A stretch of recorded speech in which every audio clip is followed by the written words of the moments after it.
Assalamualaikum warahmatullahi wabarakatuh. Salam sejahtera untuk kita semua. Akhirnya saya tiba di SMA Negeri 3 Jakarta. Letaknya di Setiabudi. Dan di sini saya akan membuat video tentang pembelajaran tatap muka ini seperti apa pelaksanaannya. Karena sekolah ini baru memulai hari Senin yang lalu, 4 Oktober untuk membuka sekolah. Nah, seperti apa penyiapannya, seperti apa praktiknya, implementasinya.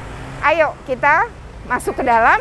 Tapi sebelumnya jangan lupa untuk di like, share, comment, and subscribe ya. Bagi yang belum subscribe segera bunyikan loncengnya. Ayo terus ikuti saya. Oke Pak.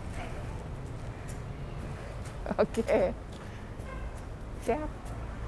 Sini ya. Ibu, apa kabar? Saya suhu dulu ya. Iya. 36,3. Selamat datang, Ibu sehat Ya, selalu. terima kasih ya. sudah memberikan waktunya. Ibu, ya. Ibu, ini ibu-ibu dari komite ya? Iya, dari ya, Ibu, komite. salam kenal. Oke.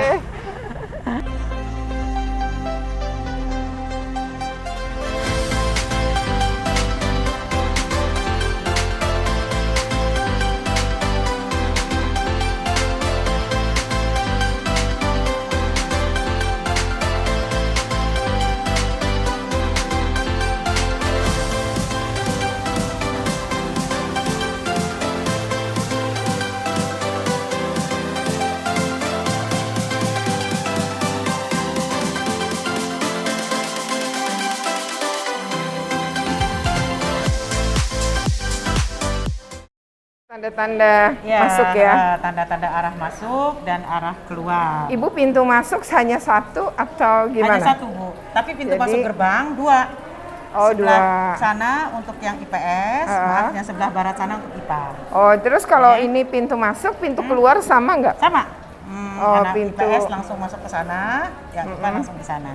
Oh, gitu. Iya. Jadi dibagi atas IPA dan IPS. IPS. Ya. Kalau misalnya sekali masuk itu berarti kelas 1, kelas 2, kelas 3 gantian? Iya. Oh, oke. Kan hari Jumat ini kelas 12. Oh, siap. Ya. Bu, apa kabar? Alhamdulillah. Sehat juga. Punya YouTube sendiri sih ya, makin keren. Kembali ke rumah. Balik ke rumah. Ya, ini anak-anak yang di Zoom berarti kedengeran suara gurunya. Iya, kedengeran. Oh, pakai alat bantu apa, Bu? HP sama Bisa dipegang, bisa pakai. Oh, Jelas kok. Kalau pakai pentable juga jelas kan. jelas ya. ya. Baik, Ibu. Makasih ya, Bu. Ini karena sekolah kita kan, Bu. Oh ya, susah dipasang itu ya. Iya, jadi Bu Ica menyarankan Oh, pakai iya. ini aja. Jadi harus rajin ngisi dong. Iya, benar. Gak apa-apa kan cuma 9 kelas. Masing-masing pakai sanitizer. Kemudian juga Cuma hand sanitizer-nya ada di dalam kelas ya? Hand Ada ya. sanitizer. Hand sanitizer-nya mana? Iya, hand sanitizer-nya ada Bu di dalam kelas. Juga disuruh bawa masing-masing. Oh, situ tuh. Fikar. Hand sanitizer. Kelas ketutupan. Udah. Yuk. Cuma hand sanitizer itu, Ibu makasih ya Bu. Hand sanitizer itu, Ibu. Pak, apa kabar? Aduh, udah lama nggak ketemu Bapak. Bapak juga sehat ya?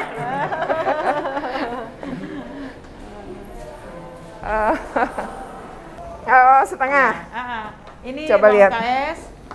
Ini apa Bu? UKS. Oh, kalau tadi ruang isolasi sementara di Iya. depan. Ini ada juga ini. Oh, ini. Ini Pak Adriansa bikin ruang baru. Oh. Iya. Tapi nggak ada mejanya. Iya ya. Saya Ini isolasi. ada dua. Karena waktu itu disuruh dua. Disuruh ada dua ruang isolasi katanya. Oh, gitu. Iya. Jadi anak yang suhu tubuhnya 38, kita suruh tunggu di sini dulu ceritanya supaya kemungkinan besar kan bisa turun gitu. Iya, iya, iya. Cuma tuh sebenarnya ketika anak suhunya di atas 37. 37,4, yang harus kita tanya adalah riwayat perjalanan. Oh ya. Jadi tim gugus tugas COVID Ibu itu harus ada yang standby ketika jam masuk. Lalu kenapa saya bilang ada meja? Karena yang bersangkutan harus duduk di meja, di balik meja kan. Jadi yang itu di si siswanya Ya. seperti berhadapan gitu kan. Iya, iya. Lalu si tim gugus tugas COVID Ibu itu harus pakai APD, tapi bukan APD yang seperti di rumah sakit, tapi APD yang kedua, Ya. yang level kedua. Lalu di situ harus ditanya riwayat perjalanan. Apakah diajak orang tuanya piknik keluar kota? Yang kedua, apakah pernah dalam beberapa hari ini datang ke sebuah pesta keluarga, kemudian ada yang positif gitu, atau kontak positif, kontak erat gitu. Jadi sebenarnya habis itu ditanyain. Nah setelah itu, kenapa harus punya link dengan puskesmas terdekat? Karena kalau dia ternyata memenuhi pertanyaan ibu yang salah satu tadi, tim ibu, dia wajib Ke puskesmas. dipanggilin puskesmas datang ke sini atau kita mengantar. Nah disitulah 3T dilakukan, tracing dan testingnya. Oh ini Silakan, ya. Bu. Ya. Oh, tapi emang kita itu nggak ada sirkulasi yang baik ya. Iya. Kekurangan ini. Memang sih kalau lagi gini tuh meminimalkan AC. Karena kan apalagi varian yang terbaru ya, itu terlalu ringan kan. Jadi dia akan masuk ke Itu apa namanya? AC, AC. ya. Terus ketika dinyalain dia menyebarkan atau dalam kondisi itu pun menyebarkan. Jadi ini apa? Sebaiknya memang meminimalkan AC. Apalagi anaknya lagi sakit gitu Iya. kan. Kalau bisa sih sakit memang nggak boleh sekolah ya. Iya. Tapi kadang-kadang anak-anak tuh agak bandel gitu. Dia merasa bahwa cuma begini doang gitu kan. Padahal nggak bisa begini doang gitu. Ya, memang bener Ibu, karena anak-anak SMA kan kondisinya pada kuat-kuat ya, beda sama orang tua Iya, dulu begini. betul. Nggak penuhi gejala kalaupun dia kena. Kena. Itu yang guru-guru ini yang beresiko. Yang bisa beresiko ke parah gitu kan. Apalagi kita yang usianya udah di atas 50 ya Bu. Tapi dari Bu Kepsek sudah penyuluhan terus yang pokoknya nggak enak badan, nggak usah masuk. Iya. Ini sih sudah berjarak sih. Tapi saya nggak tahu ya kalau kiri kanan. Tapi kata ibu kan yang masuk setengah ya. Iya, cuma setengah yang masuk. Tapi ini kan ketika masuk setengah duduknya deket-deketan. Pada prinsipnya, ya karena kursinya memang deketan ya Bu ya. Sebenarnya Bu prinsipnya kondisi pandemi itu, Ya. pokoknya 3M aja Ibu. Pertama tuh mencuci tangan. Kalau bisa cuci, karena kan kita tuh pegang handle pintu, pegang tangga, itu berapa orang yang megang terus-terusan. Sementara penularan kan dari situ ya. Iya, benar. Jadi secara prinsip adalah cuci tangan Bu. Iya. Nah cuci tangan itu kalau bisa kita punya bel cuci tangan aja setiap jam. Karena di Korea mereka setelah memberlakukan cuci tangan setiap jam, nggak ada nutup sekolah lagi hari ini. Jadi nyuci tangan itu kan membunuh virus dibanding hand sanitizer. Paling penting itu sebenarnya cuci tangan, itu Ya. satu. Jadi kedua adalah pakai masker kan. Iya. Maskernya nggak boleh diturunin, guru-guru nerangin juga tetap harus pakai. Nah, yang ketiga kan sebenarnya jaga jarak. Kayak tadi di kelas harus ada jarak yang 1 meter kan? Kalau bisa 1,5, tapi kalau misalnya enggak ya 1 meter. Nah, termasuk guru-guru. Ketika berkiri kanan, kan sebenarnya kita nggak sampai semeter ya Bu ya. Misalnya Ibu Kepsek, Bu Helmi coba duduk sini deh. Ketika kita satu, Ya, duduk. nah kan nggak nyampe semeter kan Bu? Iya, nggak sampai semeter. Terus yang kedua kan ini ruang guru bisa ruang favorit kita ya. Iya. Kita suka ngobrol, terus makan, ngemil, minum teh kopi sambil Buka masker. masker. Nah disitulah penularannya Bu. Jadi kalau saya sih ngusulkan, ya Kalaupun setengah terus posisinya memang ibu bertiga ini duduknya deketan, kan tetap terlalu dekat. Resiko itu ada ya? Resiko itu tetap ada. Sebenarnya dari sisi posisi ini sudah bisa ya, karena berjarak jauh, hanya kiri kanannya yang enggak. Mungkin bisa disiasati sebenarnya. Menempati tempat yang kosong ya? Betul, atau ya betul-betul disilang. Jadi misalnya ada posisi ini bisa bertiga, yang tengah betul-betul disilang misalnya. Jadi guru harus mencari posisi yang tak disilang. Lalu kursinya harus ibu singkirin. Kalau enggak tetap aja didudukin gitu. Mungkin itu bisa jadi ini sih Bu. Solusi ya? Solusi. Ya, baik, baik. Belum berubah. Ibu apa kabar? Silakan. Materinya lagi guling. Wah, mantap. Lanjut. Lanjut, ya. Ya, terima kasih juga Ibu. Ini udah nerima layanan belum? Layanan satu pakai Google Meet, karena kan PPKM untuk kelas 12 sudah Oh, langsung. pakai Google Meet. Belum langsung. Ada. Satu hari 5 orang. Oh. Tapi satu orang itu pakai jeda waktu. Iya. Kalau Ibu nerima konsultasi anak, posisinya gimana? Kalau kita di sini Bu, konsultasi di sini dibuatin, kemudian jaraknya jauh-jauh. Jadi orang tua di sebelah sana, gurunya sebelah sini kita tarik. Orang tua sama anak di sana. Iya, orang tua sama anak di sini, gurunya sebelah sini. Oh. Dari guru ini ada jarak. Berarti misalnya itu berarti satu anak, misalnya butuh 1 jam, berarti nunggu ini selesai baru yang lain. Kan ada jam-jamnya Bu. Oke.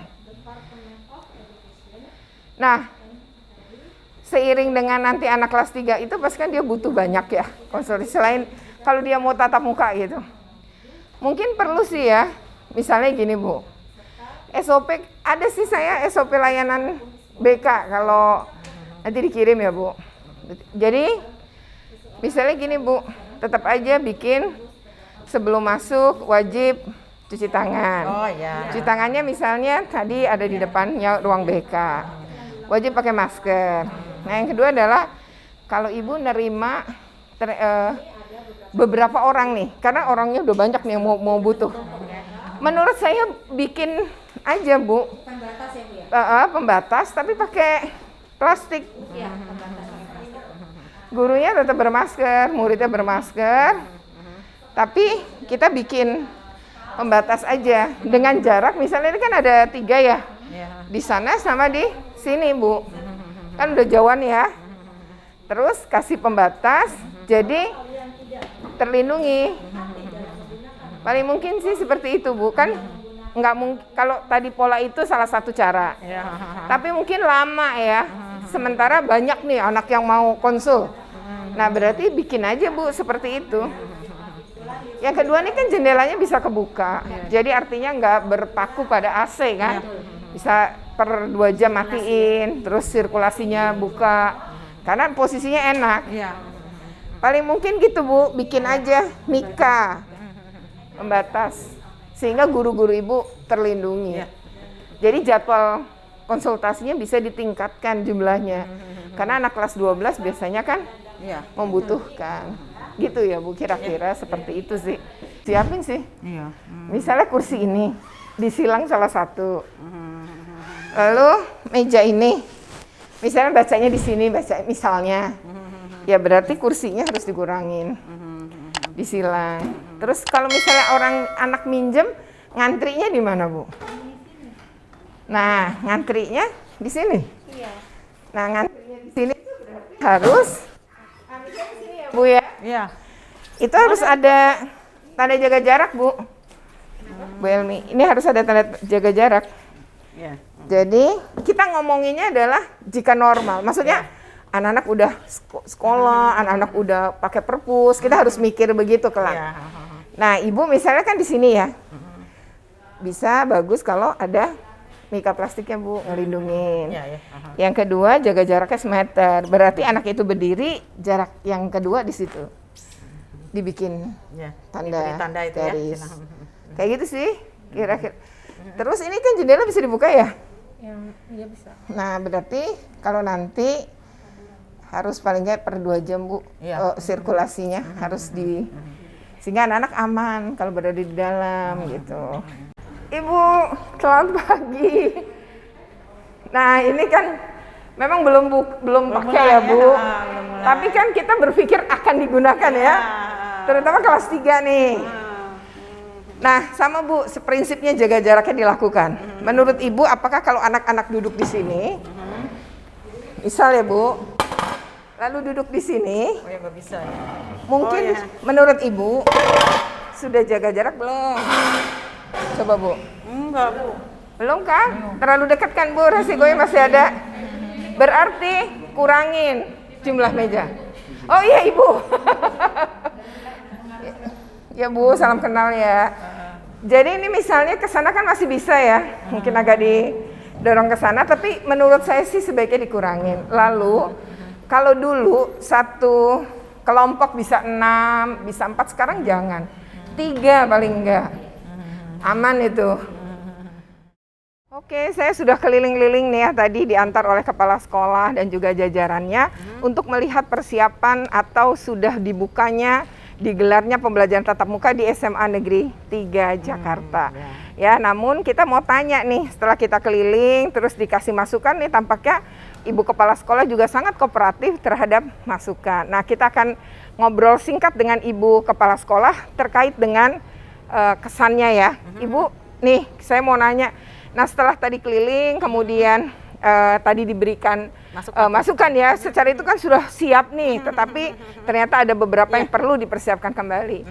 Tanggapan Ibu gimana? Waduh, saya sangat berterima kasih sekali Bu Retno ya dengan masukan-masukan dari KPAI. Ternyata hal-hal yang kecil itu patut kita perhatikan juga ya. Seperti tadi misalnya ruang isolasi. Ternyata ruang isolasi tidak boleh masuk dalam bagian gedung. Untung kita punya ruang isolasi 2, di mana yang satu ruang isolasi ada di luar gedung. Kemudian juga perpustakaan. Kan kita tidak mengira bahwa akan menerima anak dalam jangka waktu dekat ya. Kita pikir nggak ada mau anak, tidak mau nggak taunya harus melayani kan. Iya, melayani. Kemudian juga lab gitu ya. Mau nggak mau harus dipakai. Iya, harus dipakai. Itu suatu masukan sekali bagi saya. Terima kasih banyak. Mudah-mudahan nanti masukan dari Ibu akan kita laksanakan. Akan dilaksanakannya. Terus harapan Ibu apa sebenarnya? Setelah pembelajaran tatap muka digelar, mungkin ada beberapa Ibu anggap sebagai satu kendala atau hal-hal lain. Ibu harapannya apa? Harapan saya sih ke depannya makin banyak orang tua yang menyetujui anak-anaknya untuk ikut PTM. Pembelajaran tatap muka. Kalau sekarang baru berapa persen, Bu? Kalau sekarang ini boleh dikatakan 8, kalau kelas 3 yang agak kurang sedikit 70% baru. Kalau kelas 10 100%. Oh, kelas 10 100%. Ya. Udah lama nggak ketemu ya, bahkan belum kenal teman-temannya ya. Oh gitu. Jadi harapannya adalah orang tua makin percaya sehingga bersedia mengizinkan anak-anaknya untuk sekolah tatap muka gitu dengan ya. Kami pihak guru. Oke. Jadi demikian ya harapan Ibu Kepala Sekolah, dan sebenarnya orang tua nggak usah ragu, secara penyiapan sebenarnya sekolah ini sudah bagus. Hanya memang ada beberapa catatan, termasuk layanan-layanannya sebenarnya akan dilakukan kelak. Ya, misalnya layanan tentang bimbingan konseling. Yang kedua misalnya layanan tentang perpustakaan. Kemudian bagaimana nanti penggunaan praktikum di ruang laboratorium ya. Belajar di lab. Belajar di lab ya. Tapi secara umum sebenarnya sudah penyiapannya sudah cukup baik, hanya memang masih perlu ditingkatkan, dan kepala sekolah bersedia ya tadi memberi melaksanakan itu, atau rekomendasi-rekomendasi itu akan dilakukan tentu secara bertahap ya Bu ya. Betul. Kita niatnya kan ngelindungin anak-anak ya, karena di masa pandemi hak hidup adalah nomor 1, hak sehat nomor 2, hak pendidikan nomor 3. Kalau anaknya masih hidup dan sehat, maka hak pendidikan atau ketertinggalan pelajaran masih bisa kita kejar ya. Oleh karena itu ya, ini hari ini kita tutup ya videonya nih tentang PTM, dan jangan lupa untuk di like, share, comment, and subscribe. Bagi yang belum subscribe segera bunyikan loncengnya, dan kita akan ketemu lagi pada video-video bertema pendidikan dan anak lainnya. Oke, terima kasih. Assalamualaikum warahmatullahi wabarakatuh. Terima kasih Bu Kepala Sekolah.